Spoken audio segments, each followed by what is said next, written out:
So many people do wonder why anybody would invest into obtaining a citizenship from a small country whose passport barely gets you anywhere. The real value is in what the second citizenship can provide: privacy, flexibility, and a plan B. Firstly, one of the biggest reasons why extremely wealthy people obtain second citizenships is privacy. The more money you have, the more headaches you have, the more problems you have, the more people see you as a target, and the more you have to look into securing your assets and keeping everything you have built for years and years safe. It's not only your wealth, it's also your family. Money attracts attention, and there are a lot of people who want your money, and also a lot of governments that want a piece of it. Think of it as creating distance between your personal name and your financial structures and everything you own. For example, you can incorporate a new business under a new name, buy property under a new name, you can open up a bank account under a new name. You're still reporting to your home country and nothing is changing legally. You're not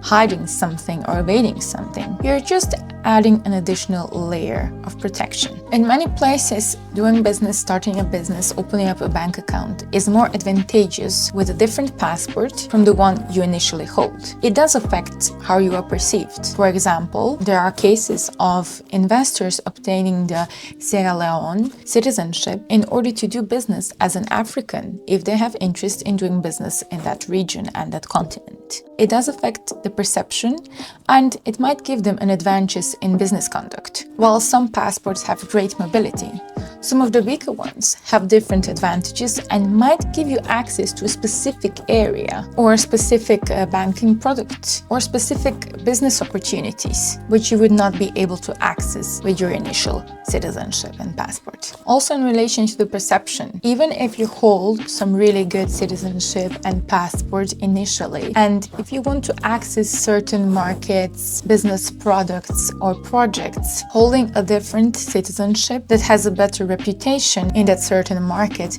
might give you that extra advantage. Another thing that makes these weaker passport citizenship-by-investment programs attractive is that they are very fast, straightforward, and easy. Becoming naturalized in some major country with an extremely strong passport does take years and years of your life, whereas if investors go the citizenship-by-investment route, they can obtain a second citizenship within months or a year, depending on which program they decide to go for. Especially with smaller countries and the more recent programs that have surfaced and the more recent programs that appeared this year, becoming neutralized and obtaining a second citizenship can be extremely fast. For example, the African programs can give you a second citizenship within 3 months. Also, no waits, no residency requirements, no language requirements. For many investors, deciding on this kind of citizenships is a major advantage precisely because of the way how they can acquire it through an investment,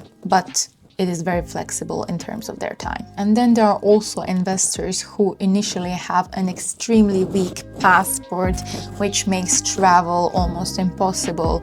For example, in Nigeria, Syria, Afghanistan, there are many wealthy individuals and business people who hold these passports. So for them, obtaining a weak second citizenship might still be a major upgrade from their initial passport and the mobility provided by their initial passport. You might not obtain the best travel document in terms of mobility, but you still get maybe 30 or 50 additional countries that you can visit visa-free. And then there is also the element of the intrinsic value of a citizenship-by-investment program. Many investors, they would rather contribute to a country that has its program formed around some form of contribution to the country than by donating the money into a charity and you don't know where the money is going.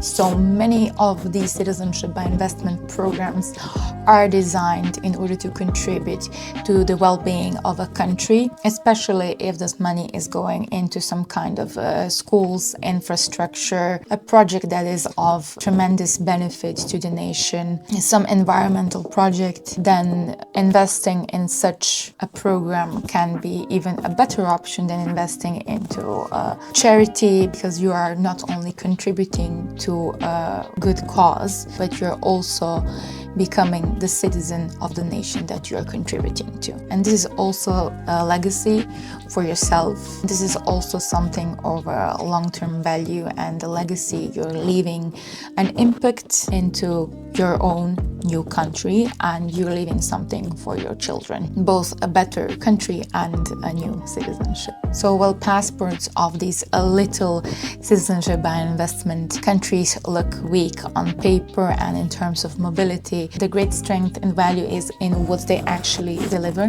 And that is privacy, flexibility, a plan B, a contribution to a new country whose passport might become stronger with time and whose economy might develop with time as well. So it's an investment into you, your future, and the form of a citizenship insurance policy as well.